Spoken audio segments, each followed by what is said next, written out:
सुप्रभात मेरे प्रिय विद्यार्थियों।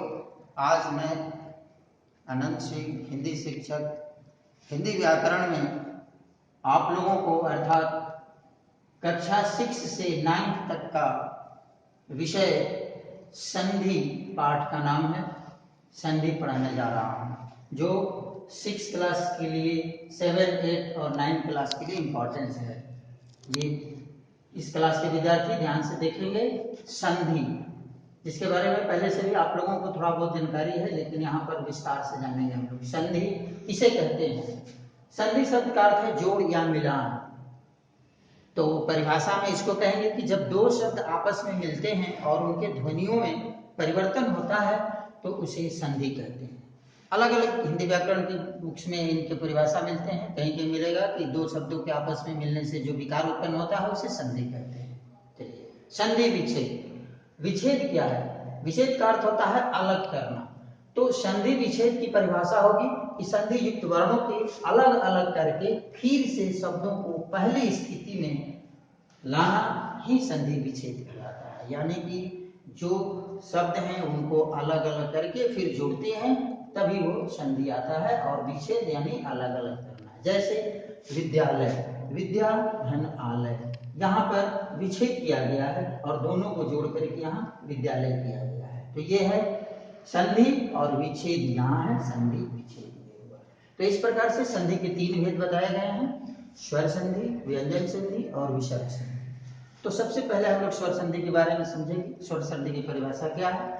दो स्वरों के मेल से जो परिवर्तन होता है उसे स्वर संधि कहते हैं। स्वर संधि में स्वर संधि में स्वर के ही मेल होते हैं। जैसे भाव, अर्थ। यहाँ पर भाव अर्थ है तो यहाँ स्वर है, यहाँ भी आ है और यहाँ पर भी ये आ है। ये दोनों मिलकर के आ हो गया है, जो यहाँ पर भावार्थ कहलाता है। तो ये है स्वर, यानी कि आपस में स्वर को मिलने से बनता है। तो इस प्रकार स्वर संधि के 5 प्रकार बताए गए हैं। पहला दीर्घ संधि, दूसरा गुण संधि, तीसरा वृद्धि संधि, चौथा यन संधि और 5वां अयादी संधि। तो एक एक करके हम लोग दीर्घ संधि के बारे में जानेंगे। दीर्घ संधि क्या है, इसके अंतर्गत कौन कौन से शब्द आते हैं, ये दीर्घ संधि कैसे बनता है। वैसे स्वर के ही मेल होते हैं इन 5 में, और स्वर आपको मालूम है कि 11 होते हैं। उन सभी में आपस में कभी आ का ई से मेल होता है, कभी अ का आ से होता है, कभी अ का उ से होता है, यानी स्वर का स्वर में ही मेल होता है इन 5 में।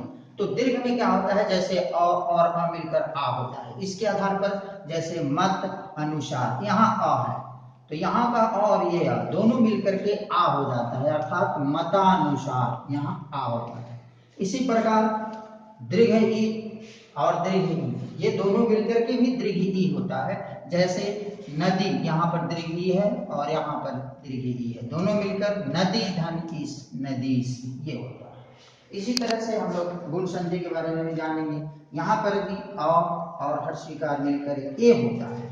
इससे बनता है जैसे स्व प्लस इच्छा, यहाँ पर अ है और यहाँ पर ई है, ये दोनों मिलकर ए बनता है स्वेच्छा।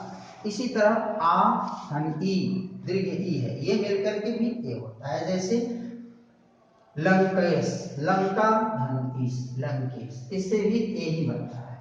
तो अब हम लोग आएंगे वृद्धि संधि पर। वृद्धि संधि में भी अ और ए मिलकर के अय होता है। जैसे एक धन एक अयकार की मात्रा होती है यहाँ अ और मिलकर के। इसी तरह आ और ए मिलकर के भी अय होता है। जैसे तथा धन ए तथे, अयकार की मात्रा यहाँ होती है।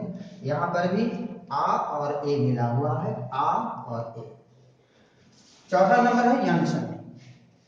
हर्षई और अ ये मिलकर य होता है। कैसे यह होता है ये जानेंगे हम इसमें। यन संधि में यदि और अपि, यद्यपि, यहाँ पर ई हर्षई और आ मिलकर के या का प्रकार आया है। इसी तरह से हर्षकार धन आ ये मिलकर वाह होता है। कैसे वाह होता है ये देखेंगे। जैसे सु धन आगत स्वागत, इसमें हर्ष उ और यहाँ स्वागत का यहाँ उ और आ मिला है।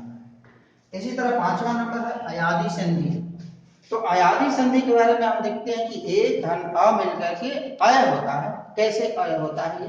ने इसमें है और अ ने धन अ नयन, ने धन अन नयन, यहाँ अ और यहाँ पर ए, ये मिला हुआ। इसी तरह ओ धन अ से अ होता है, यहाँ पर ये दोनों मिलने से अ बनता है, तो ये भो ओ हो गया यहाँ, धन अन अर्थात भवन। इस तरह से अब हम लोग देखते हैं स्वरों को आपस में मिलने से, जैसे बहुत से हैं अ धन अ यानी आओ होता है, प जोड़ अक पावक। इसी तरह अ धन हर्षी मिलकर आवी होता है, इस तरह नौ धन एक नावी। तो ये है अयादी संधि। इसके बाद हम लोग अगला जो व्यंजन संधि और विसर्ग संधि है, तो बच्चों हम लोग इसे अगले एपिसोड में पढ़ेंगे, ताकि आप लोग अच्छी तरह से इसको देखिएगा। धन्यवाद।